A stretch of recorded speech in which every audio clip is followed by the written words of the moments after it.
Hello students, today we are going to learn about the play The Birthday Party by Harold Pinter. To begin with, let's learn about Harold Pinter.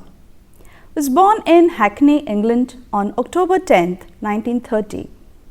He began his professional acting career on radio in 1950 and soon enough transitioned to the Shakespearean stage. While still working as an actor, Pinter began to write short stories in addition to poetry.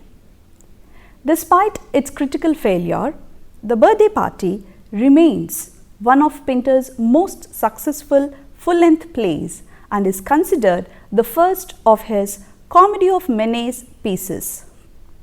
Pinter's career as a writer, actor, director and producer of theatre and film spanned over 60 years. He won the Nobel Prize in Literature in 2005 for his body of work. Pinter died on December 24, 2008 after a long battle with cancer.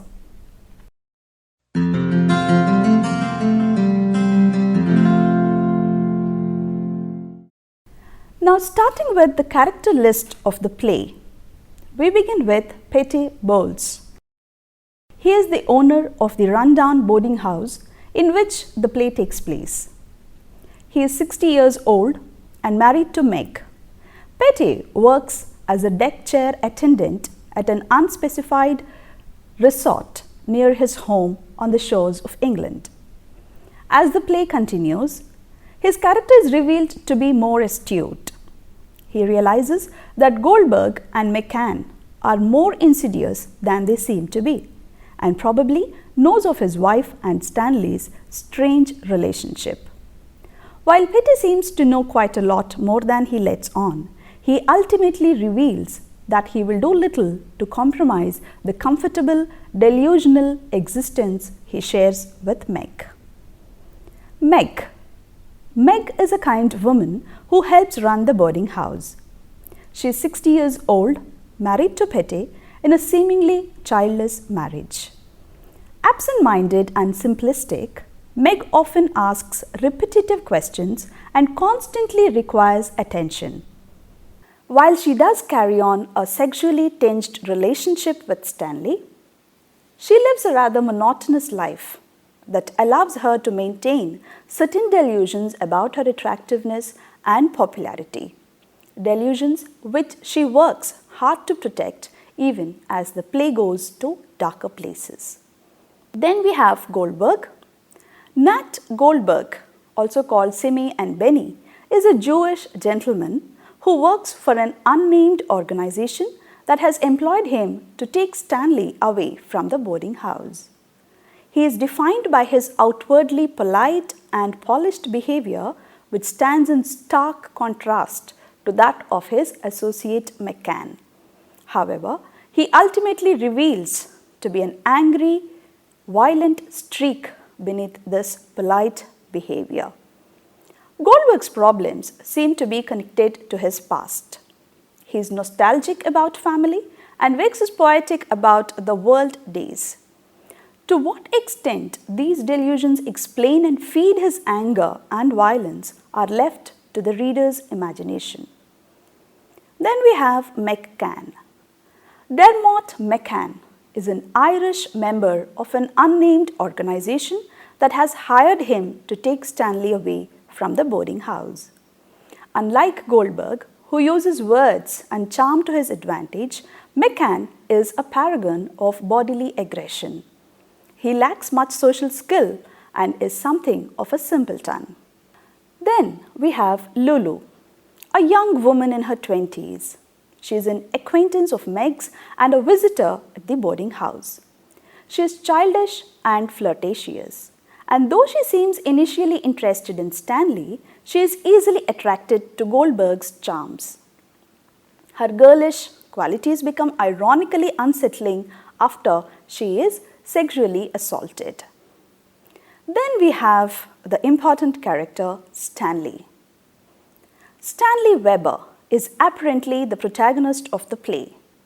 He is the only boarder at the Bowles boarding house and is initially defined as lazy, unkempt and smug cruelty towards Meg.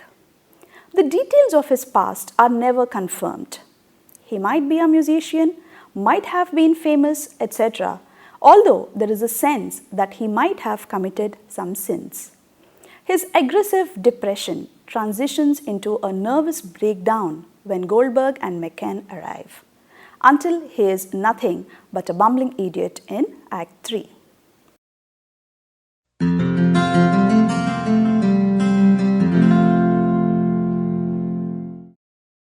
To begin with, Act 1, the birthday party begins in the living room of an English seaside boarding house in the 1950s. There is a door leading to a hall on the left.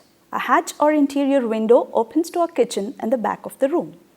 Table and chairs are situated in the foreground. Petty, a man in his 60s, enters the living room with his newspaper and sits at the table. His wife Meg, also in her 60s, greets him through the hatch.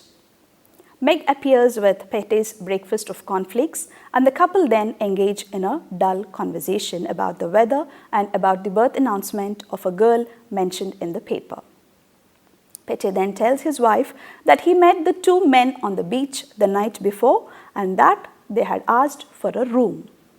Meg was surprised by the news, but quickly recovers and considers that the men might have probably heard about their boarding house's reputation. Suddenly, Meg says she's going to wake that boy, indicating for the first time that there is a boarder in the house already. Meg then heads up the stairs and yells for Stanley Weber, insisting he come down for breakfast. Petty rises and exits out the side door for work, leaving Meg and Stanley alone in the room. The mood immediately shifts. Stanley teases Meg, calling her a bad wife for not giving her husband a cup of tea in the morning. Meg bristles and tells him to mind his own business, but quickly turns flirtatious. Meg informs that two gentlemen are coming to stay. Stanley grows suddenly still. Backtracking, he tells Meg that he's gotten a job, that he's going to travel the world and that he's going to play piano as he once did. Meg asks him not to leave. A knock at the door interrupts them. That's Lulu, the young girl in her 20s, has arrived with a bulky package. Meg asks her to leave it in the living room but to prohibit Stanley from opening it. Meg leaves to do her shopping as Lulu enters. The two gentlemen, Goldberg and McCann, enter the room from the street. Meg enters and Goldberg charmingly introduces himself and McCann. Meg informs the gentlemen that they have arrived on Stanley Weber's birthday. Goldberg seems very interested in Stanley, and he suggests that they throw a surprise birthday party for Stanley. Meg is thrilled at the idea and decides she will wear her party dress. She then shows the gentlemen to their room at McCann's insistence. Stanley denies that it is his birthday, but Meg refuses to listen. He opens the package to find a toy drum with two drumsticks. She asks him to play and he hangs the drum from his neck and prances around the table, tapping a merry beat. Then Stanley suddenly begins to bang the drum erratically, almost savagely. He arrives at her chair and leaning towards her, he bangs the drum harder and harder as if he were possessed. The curtain closes on Act 1.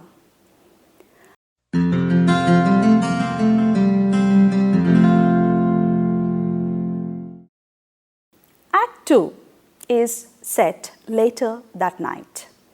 McCann sits at the table alone, methodically tearing pages of newspaper into 5 equal strips. Stanley enters the room and is startled to see McCann. McCann insists Stanley to stay for the birthday party and night, and even though Stanley claims that it is not his birthday, that the party will be just another booze up. Stanley insists that they have met before, but McCann denies it. He picks up a strip of newspaper and McCann sternly scolds him for that. Stanley's demeanor suddenly changes and he asks McCann why he and Goldberg have come to the boarding house. McCann deflects the questions and observes that Stanley seems depressed on his birthday. Stanley, slightly mollified, insists again that he and McCann have met before and that McCann is being deceitful. McCann seems unimpressed at that. Petty and Goldberg arrive and Stanley is introduced to the latter. Goldberg tells the group about his past. He asks Stanley about his childhood, but Stanley remains unresponsive. They begin to interrogate Stanley with a series of both unnerving and seemingly unrelated questions. Their interrogation suggests that Stanley chases Petty from the house so that he can drive Meg crazy and that he treats Lulu like a leper. Goldberg and McCann, their questions grow irrational. They insist he is dead because he does not truly live. When they tell him he is nothing but an order, Stanley suddenly comes to life and kicks Goldberg in the stomach. Before they can react, Meg comes down the stairs beating the drum. Meg enters the room dressed for the party.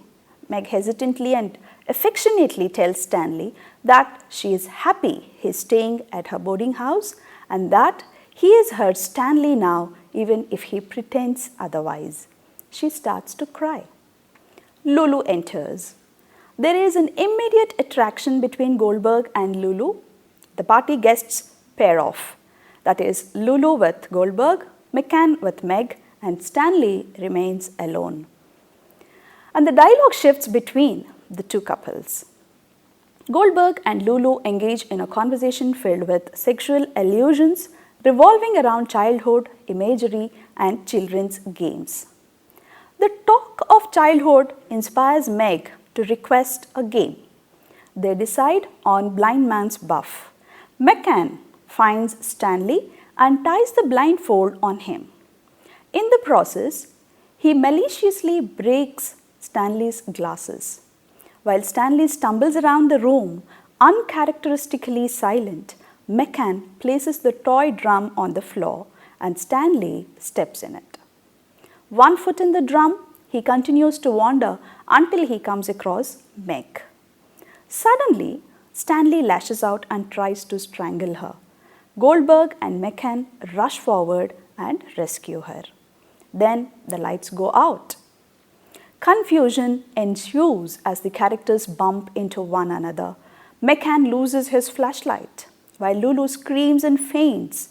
In the dark, Stanley places her on the table. When McCann finally finds his flashlight, he shines it on the table, where Stanley stands over Lulu, who is unconscious with her legs spread open. It resembles a sexual assault. As he is struck by the light, Stanley begins to giggle and retreats towards the kitchen. Goldberg and McCann slowly approach him and finally converge on him as he continues to laugh louder and louder. The curtain closes on Act 2 amid confusion and chaos.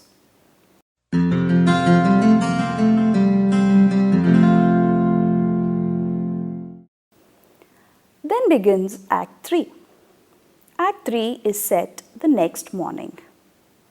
Petty sits at the kitchen table reading his newspaper. Meg calls out to him thinking he is Stanley. She tells Petty that the drum is broken and he reassures her that she can always get another one. After Meg leaves, Petty asks Goldberg about Stanley and Goldberg explains that Stanley suffered a nervous breakdown at the party. Goldberg senses Petty's worry and reassures him that they will connect Stanley with a fellow named Monty, whom Goldberg considers the best doctor available. Lulu enters and McCann leaves them alone, promising to return within 5 minutes. Lulu accuses Goldberg of using her for his pervasive sexual games. He swears he has never touched another woman. But she does not believe him. She wonders what her father would think of their sexual activity, which she does not describe. Goldberg gently takes Stanley in hand and leads him towards the door. Meanwhile, Petty has arrived unnoticed and insists that they leave Stanley alone with him. Goldberg and McCann then turn towards Petty and insidiously suggest that he should accompany them as well. Though Petty does not stop them from leaving the house, he does shout, "Stan, don't tell them what you do." Petty turns toward the table and sits down reading his newspaper.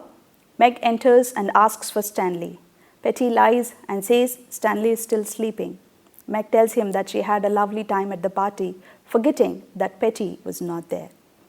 In her closing remark, she insists that she was the belle of the ball, and Petty agrees with her assessment.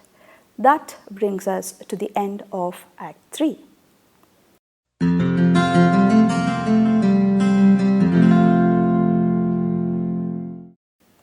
To begin with, confusion and chaos.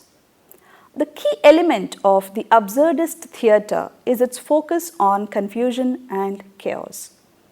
In the birthday party, these elements manifest constantly, especially through its characters. The primary ways in which the themes manifest are through the ambiguities of lives and pasts. Stanley has some sort of mysterious past that deserves a violent reckoning, but nobody really provides its details. When Stanley describes his past to Meg in Act 1, there is even the sense that he himself is confused about his own particulars. Goldberg's name and past seem shrouded in mystery and delusion, and Meg convinces herself to believe things about her life that are clearly not true. Further, because of these type of confusions, the situation devolves into total chaos. From the moment Goldberg and McCann arrive, the audience can sense that the simplicity of the boarding house is about to be compromised, and indeed, the chaos at the end of Act 2 confirms it. The only truth of the birthday party is that there is no truth, only chaos and confusion from which we make order if we choose to. The next theme that we find is complacency. Perhaps the most pessimistic aspect of the birthday party is that the only alternative Pinter gives to chaos and confusion is a life of apathy and complacency. The play's opening sets this up. Petty and Meg reveal a comfortable but bland life in which they talk in pleasantries and ignore anything of substance. Stanley might be more aggressive than they are, but he too has clearly chosen the safety of complacency, as he makes no effort to change his life. His lethargic lifestyle reflects the attraction comfort has for him. When Goldberg and McCann arrive, they challenge this complacent lifestyle until the whole place falls into chaos. Ultimately, Petty chooses to refortify the complacency of the boarding house over bravely fighting for Stanley. Neither choice is truly attractive. Then, if we look at the language, the precision Pinter employs in crafting his rhythmic silences is enough to justify language as a major theme. But he moreover reveals how language can be used as a tool. Each of the characters uses language to his or her advantage.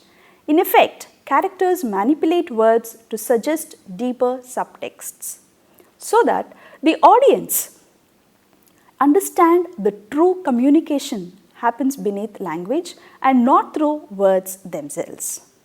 When Stanley insults Meg, he is actually expressing his self-hatred and guilt. Goldberg is a master of language manipulation. He uses speeches to deflect others' questions, to redirect the flow of conversation, or to reminiscence about past events. His words are rarely wasted. Meg, on the other hand, repeats herself, asking the same questions over and over again in a bid for attention. Even though she often speaks without affectation, her words mask a deep neurosis and insecurity. These are just a few examples of instances in which the language is used not to tell the story but to suggest that the story is hidden. In essence, language in the birthday party is a dangerous lie.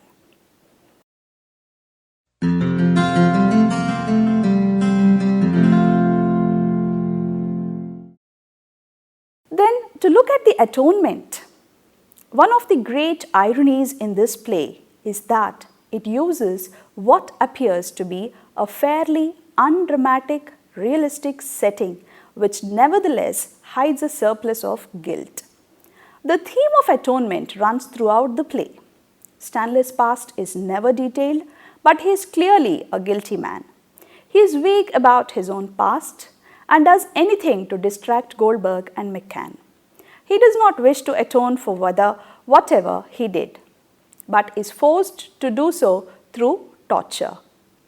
Goldberg too wishes to avoid whatever sins torture him, but cannot fully escape them. His mood in Act 3 shows that he is plagued by feelings he does not wish to have. In the end, all of the characters are like Lulu, who flees when McCann offers her a chance to confess. Everyone has sins to atone for, but nobody wants to face them. Then we have another theme of nostalgia. Perhaps most fitting for a contemporary audience who would see this play as something of a period piece, the theme of nostalgia is implicit but significant in The Birthday Party. Goldberg, particularly, is taken by nostalgia, frequently waxing poetic both on his own past and on the good old days, when men respected women. Certainly, Goldberg tells some of these stories to contrast with the way Stanley treats women, but they also suggest a delusion he has, a delusion that breaks down when he himself assaults Lulu between the second and third acts. He idealizes some past that he cannot live up to. Other characters also reveal an affection for nostalgia as well. During the birthday party, Meg and Lulu both speak of their childhood days. However, their nostalgic feelings have darker sides. Meg remembers being abandoned, whereas Lulu's memories of being young lead to Goldberg to bounce her pervasively on his knee. Similarly, the characters play blind man's bluff, specifically because it makes them nostalgic. But the sinister side of such nostalgia is inescapable in the stage image of Stanley preparing to rape Lulu. Nostalgia is lovely to feel, the play seems to suggest, but more insidious in its complexities. Then we find another important theme, that is of violence.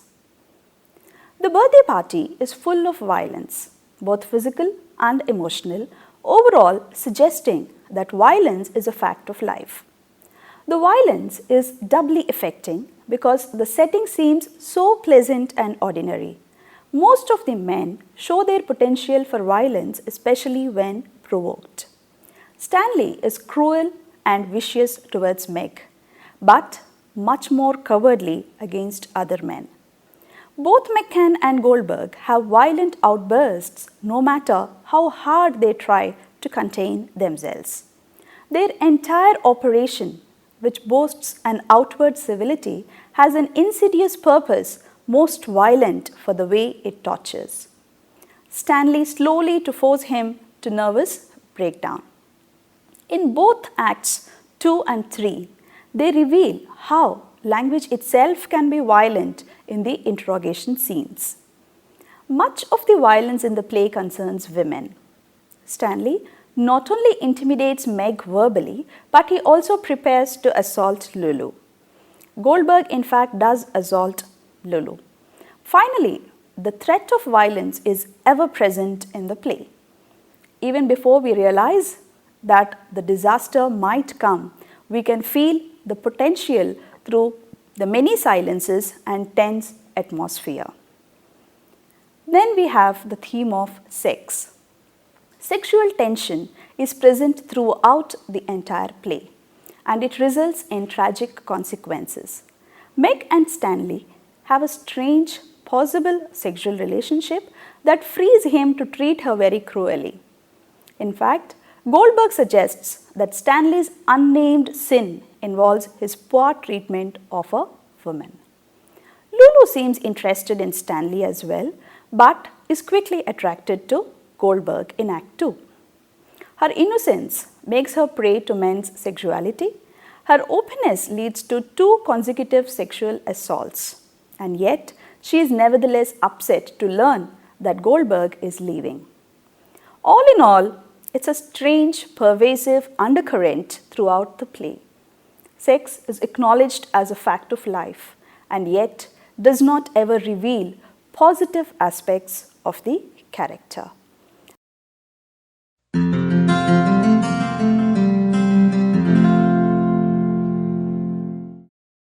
As a whole, the structure of the birthday party seems very traditional. There are 3 acts arranged in chronological order, and the first and third acts parallel one another. Both Act 1 and Act 3 begin with Meg and Petty's morning routine, although Act 3 reflects the play's descent into depravity. The play ends with a scenario of ambiguity and delusion which falls perfectly in line with the themes it explores throughout. In a published speech entitled Writing for the Theatre, Pinter offered that Petty's exclamation, "Stan, don't let them tell you what to do," defined his mindset, his plays and his entire career. Neither Pinter nor his characters conform to established means of interpretation, and he makes every effort to avoid easy answers that could be interpreted as the author's moral message. Instead, we are to leave Pinter's plays, the birthday party included, unsure exactly what is true, both about the character on stage and even about ourselves. That brings us to the end of the play, The Birthday Party by Harold Pinter. Hope you enjoyed the play. Thank you.